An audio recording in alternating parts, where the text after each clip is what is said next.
भी नहीं, कोई आप पार्टी नहीं, कोई बाप पार्टी नहीं, लेकिन सबकी पार्टी है। जिसका मकान गांव में बना है उसको भी स्वामित्व का वही अधिकार है जो नगर वाले को है। ये बराबरी का अधिकार अगर मिला है तो माननीय मोदी जी के माध्यम से मिला।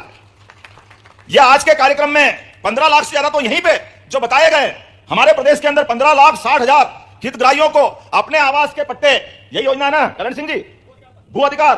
अरे भू अधिकार नहीं, यह स्वाभिमान अधिकार है, इज्जत का अधिकार है, आपका अपना हक का अधिकार है। आपने अपने भूखंड पे मकान बनाया, आपने मेहनत की, पसीना बहाया, 2 पैसे जुटा करके सीमेंट गिट्टी जो बना अपने हिसाब से अपना घर का आशियाना बजाया, लेकिन घर के आशियानों को सरकार मान्यता पहले नहीं देती थी, आज दे रही है। हमें इस बात का प्रसन्नता भी है और अपने आने वाली पीढ़ी धन्यवाद भी देगी। अब अपने मकान के भू अधिकार पट्टे के बलबूते पर आप अपने मकान का मूल्यांकन पाओगे। लेकिन यह माननीय प्रधानमंत्री श्रीमान नरेंद्र मोदी जी की सरकार है, इसने प्रारंभ से ही बात कही है कि उनकी सरकार केवल 4 जातियां मानती, 4 श्रेणी मानती है, महिला, गरीब, युवा और किसान। चारों श्रेणी में पूरा समाज आ जाता, आता कि नहीं आता बताओ, आपको समझ में आई वो बात? तो चारों श्रेणी के आधार पर जब हमने गरीब की बात कही, हमने युवा की बात कही, तो आपको अंदाज लगाना चाहिए हमारी सरकार ने भी अभी युवा मिशन लागू किया। जब युवा मिशन लागू किया तो हमारे बीच में से हमारे कई सारे लोगों को जिनको समझ में आई वो तो आनंद में डूबे, जिनको समझ में नहीं आई वो प्रश्न उठा रहे हैं, अरे युवा मिशन की क्या जरूरत है? तो क्या युवा मिशन की जरूरत इस बात के लिए नहीं है कि हमारे युवा लोगों की संख्या सही आंकड़ा सामने आए और जो जिस लाइन में जाना चाहे उसके रोजगार के प्रबंधन करे? क्या यह नहीं करना चाहिए? यह जरूर करना चाहिए। सरकार होती इसलिए हमने योजना बनाई, हर युवा को, जैसे हर खेत को पानी और हर हाथ को काम, यह हमारी सरकार के संकल्प है। मुझे इस बात की प्रसन्नता है, हमने तय किया है अपने सरकारी लगभग 2.5 लाख से ऊपर पदों के ऊपर, उसमें 1 लाख पद तो अभी हम इसी साल भर रहे हैं। 1 साल, 2 साल, 3 साल, 4 साल की पीएससी एक ही साल में करा करके अपने पीएससी के सारे पद, बाद के लघु श्रेणी, मध्यम श्रेणी, सभी प्रकार के अलग अलग श्रेणी के सारे लोगों के लिए। और उतना ही नहीं, क्योंकि सरकारी पदों की भी एक सीमा है।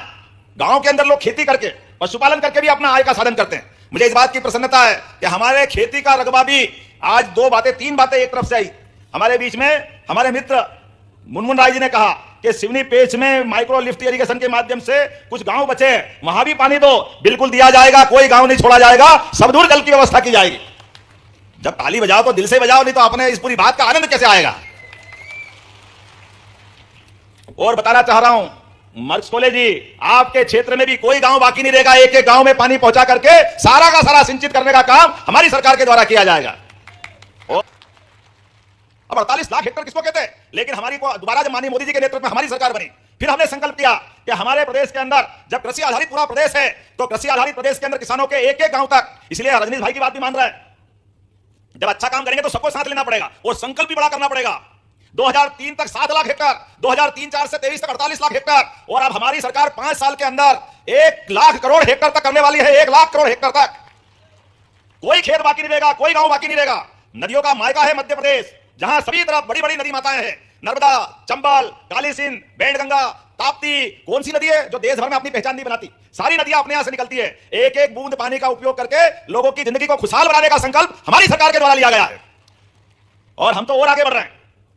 हमने 2 दिन पहले विचार किया, यह अहिल्या माता की जयंती का समय चल रहा है, हमने पहले रानी दुर्गावती का भी क्षेत्र यह है, सरकार बनने के साथ रानी दुर्गावती गोंड रानी, उनकी 500वीं जयंती चल रही। हमने दोनों राजधानी जबलपुर भी और संग्रामपुर दमोह जिले में भी हमने कैबिनेट करके उनको सम्मान दिया था। हमारे आदर्शों का सम्मान करना हमारा काम है। और अहिल्या माता की भी 300वीं जयंती चल रही है। अहिल्या माता तो वो रानी है, रानी दुर्गावती भी वो रानी थी जिनके सुशासन को आज भी लोग सुनकर के आनंद में डूबते हैं। हमारे बीच हम संकल्प कर रहे हैं सुशासन के लिए।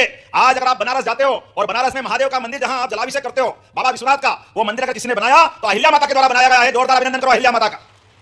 महाराष्ट्र की बेटी और मध्य प्रदेश की बहू, इंदौर की महारानी अहिल्याबाई ने अपने जीवन में ऐसे लगातार सुशासन के काम कराए, धार्मिक गतिविधियों को बढ़ाते हुए, सुशासन को बढ़ाते हुए। तो हमने भी विचार किया कि हाँ, हमारी सरकार अपने आने वाले समय के बजट में